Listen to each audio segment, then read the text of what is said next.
Selamat siang para netizen dimanapun kita berada. Salam inspirasi bagi kita semua ya. Setelah Habibur Rahman ya, Talius Pigai ya sebut bahwa seorang Mahfud MD gagal. Kita lihat saja kok baru-baru ada nuansa kritikan kepada Mahfud MD. Apa sih selama ini prestasi dari Natalius Pigai ini?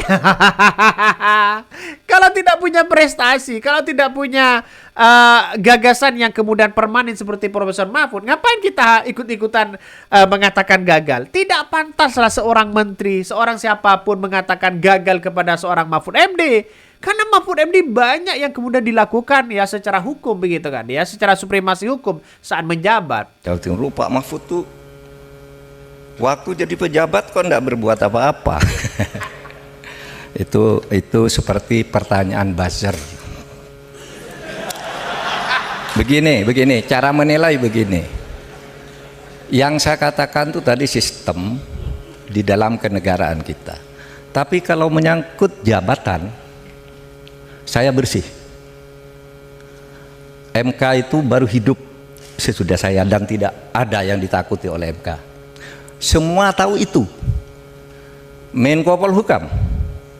Sebelum ada saya, mana ada Menko berani menindak jenderal? Mana berani membongkar BLBI?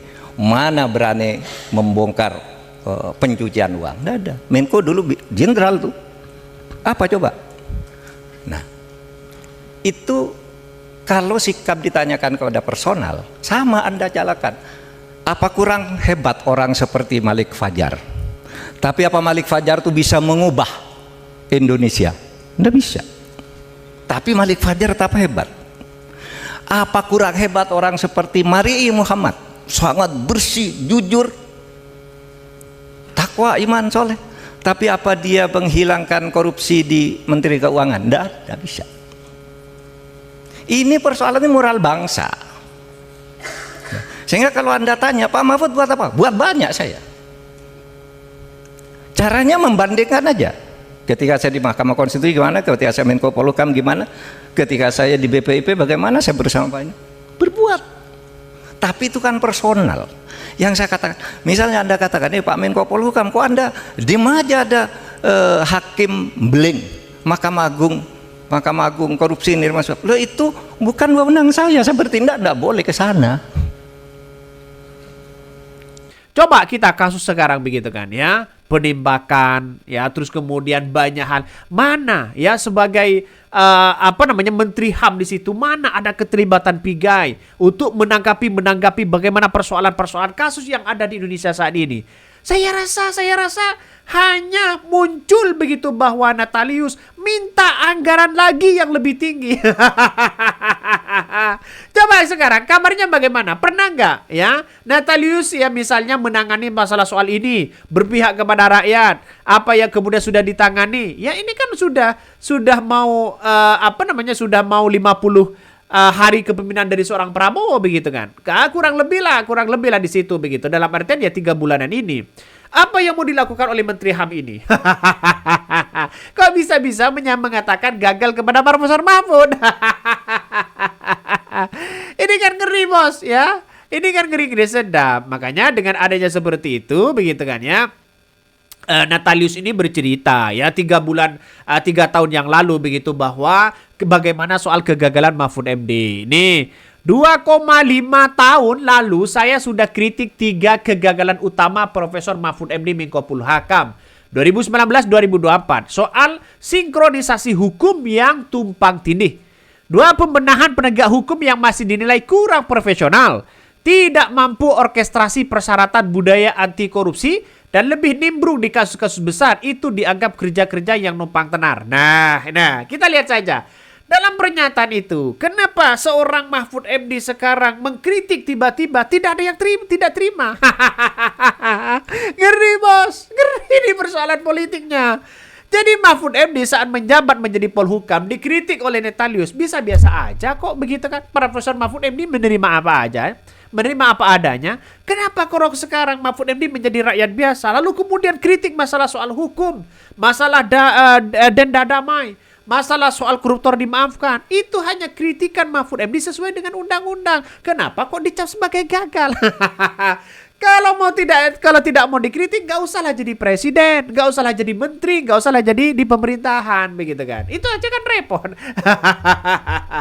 Jadi saya kira ini mulai agak muncul satu persatu. Mulai Habibur Rahman, mulai Natalius Pigai, nanti akan muncul lagi begitu kan? Yang namanya si Kodari. Nanti muncul lagi begitu. Sehingga sama dengan yang kemudian dilakukan oleh rezim Jokowi. Ketika Jokowi dikritik, kerja menteri dikritik, gerombolan yang mengkritik itu begitu kan ya. Tapi tunggu saja reaction dari Muara atau menteri Ara di situ, pasti akan bernyanyi lagi. Ini ngeri-ngeri sedap ya, ngeri-ngeri sedap. Jadi bolehlah mengkritik kepada siapapun di situ begitu kan ya. Boleh mengkritik kepada siapapun. Tapi kita lihat saja apa yang ia lakukan sekarang begitu kan. Ya nampaknya hanya itu-itu aja kok begitu kan. Ini info diteriakin keras saat meminta tambahan anggaran untuk Kementerian HAM ya. Tapi dia hilang tak bersuara ketika ada pelanggaran HAM yang terjadi di Semarang saat seorang siswa tewas ditembak. Gimana orang ini kok hilang? Ngeri-ngeri sedap begitu kan ya. Malah bahas Profesor Mahfud, urus tuh kasus Gama ya, Menteri HAM apa ini nih? Ini menteri apa buzzer sih? Ini komentar-komentar dari netizen. Artinya apa? Artinya ayolah ya, kalau mau dikritik ya silakan kritik. Kalau tidak terima bukan soal itu. Ya masa sebagai rakyat kecil misalnya mengkritik pemerintah, kalau tidak sejalan dengan pemerintah, mereka akan dianggap wah masyarakat jelata, rakyat jelata. Apakah seperti itu? Sama dengan Profesor Mahfud MD menjadi rakyat biasa. Karena Mahfud MD punya pengalaman ya semuanya. Ya saya kira kalau sudah seperti ini kan tidak mau dikritik begitu. Pada akhirnya biarlah waktu yang akan menjawab ya. Padahal Natalius ini memimpin menjadi menteri sekarang ini menteri hukum, menteri HAM begitu kan ya. Sekarang ini reaksinya hanya itu aja begitu kan. Bagaimana rempang, bagaimana soal kasus yang lain, apa yang sudah ditangani oleh Natalius ya, kok bisa-bisanya minta anggaran triliunan di situ begitu kan. Keren bos, belum bekerja saja sudah minta anggaran. Ngeri-ngeri sedap kan. Coba kita baca ya beritanya, ini sangat menarik ya beritanya. Ini beritanya. Setelah Habibur Rahman, Natalius Pigai sebut 3 gagalan utama seorang Mahfud MD ya. Menteri Hak Asasi Manusia HAM Natalius turut berkomentar tentang Mahfud MD yang sebelumnya disebut orang gagal oleh Ketua Komisi 3 DPR RI Habibur Rahman. Sebut orang digagal disampaikan setelah mantan Menteri Koordinator Bidang Politik Hukum dan Keamanan Menko Polhukam Mahfud MD ya, mantan ya, tersebut mengkritisi wacana denda damai bagi koruptor.